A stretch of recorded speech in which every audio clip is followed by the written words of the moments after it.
Hello! It is April 6th in the middle of the day.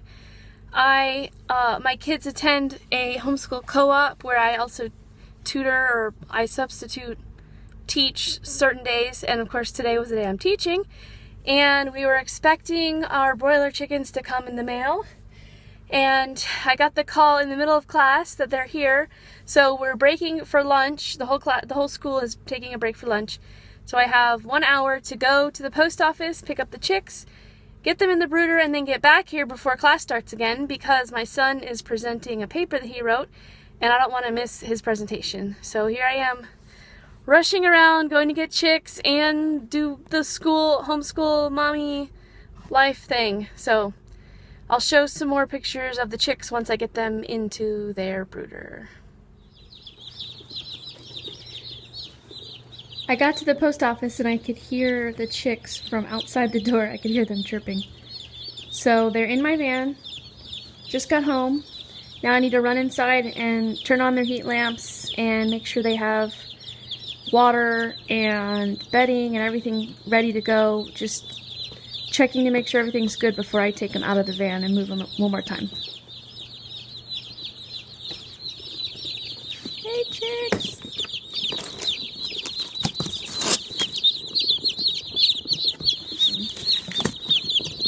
They're ready to get out of there.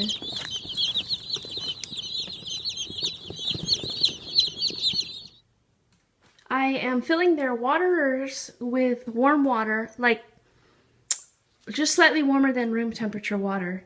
And I put in some apple cider vinegar. I don't know, maybe 2 or 3 tablespoons of apple cider vinegar per gallon. And I wouldn't put that much normally, just being their first time they're going to drink water. They've just had a hard trip. So I'm putting a little bit extra this time. Normally it's 1 tablespoon per gallon. And I just read this on the hatchery website that they recommend putting sugar in the water. So I did actually just put in some, just a couple spoonfuls of organic, Trader Joe's organic cane sugar.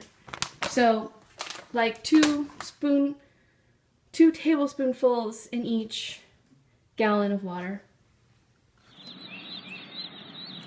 The chicks are ready to go in the brooder.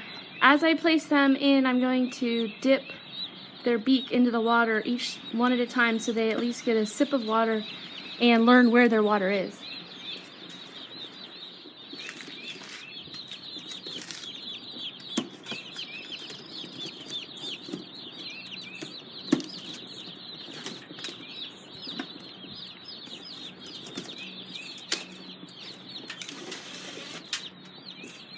Okay, chicks, we're home. You ready?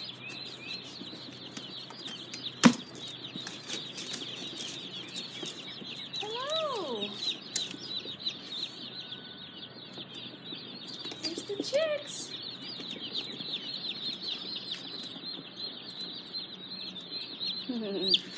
Okay, here you go, chick.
All the chicks are in the brooder,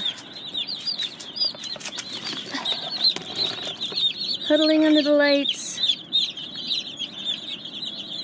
They'll warm up. I covered it with the tarp to block the wind out, and then they're under the lamp, so they should warm up pretty quickly. If I need to add a third lamp, I can add that when I come back later. So, here we go. I counted 140. 140 chicks.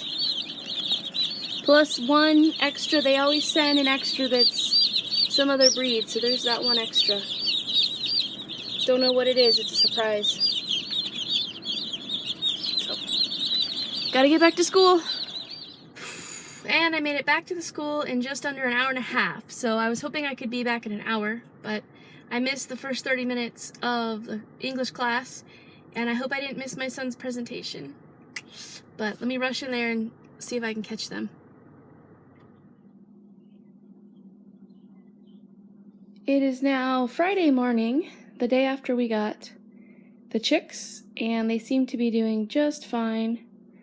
Last night it was getting cold, so I wrapped a bunch of blankets and towels around the outside of their brooder just to hold in the heat to make sure that they were going to be warm overnight. I could tell that they were cold because when I looked in there, it's hard to see with that red light shining. When I looked in there, they were all huddled up under the lights, completely in a ball, one under each light. So now that they've warmed up and they're feeling comfortable, they're completely spread out. So I can tell that the temperature is fine because they're moving around, not all huddled up together. I went ahead last night around 10 o'clock at night. I went ahead and added this thermostat. The top number is the temperature inside of there. I added this thermostat so that I could just monitor and see. So it's really only like 86 degrees, just not directly under the light, but next to the light. So it's lower than most places would recommend as far as keeping the temperature for chicks, but just based on their behavior, I can tell that they are doing just fine. They're nice and comfortable. They're spread out.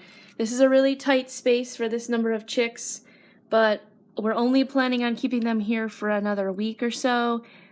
They're at my house in town, and next weekend we will take them to the farm and spread them out amongst several tractors, so they'll have a lot more space.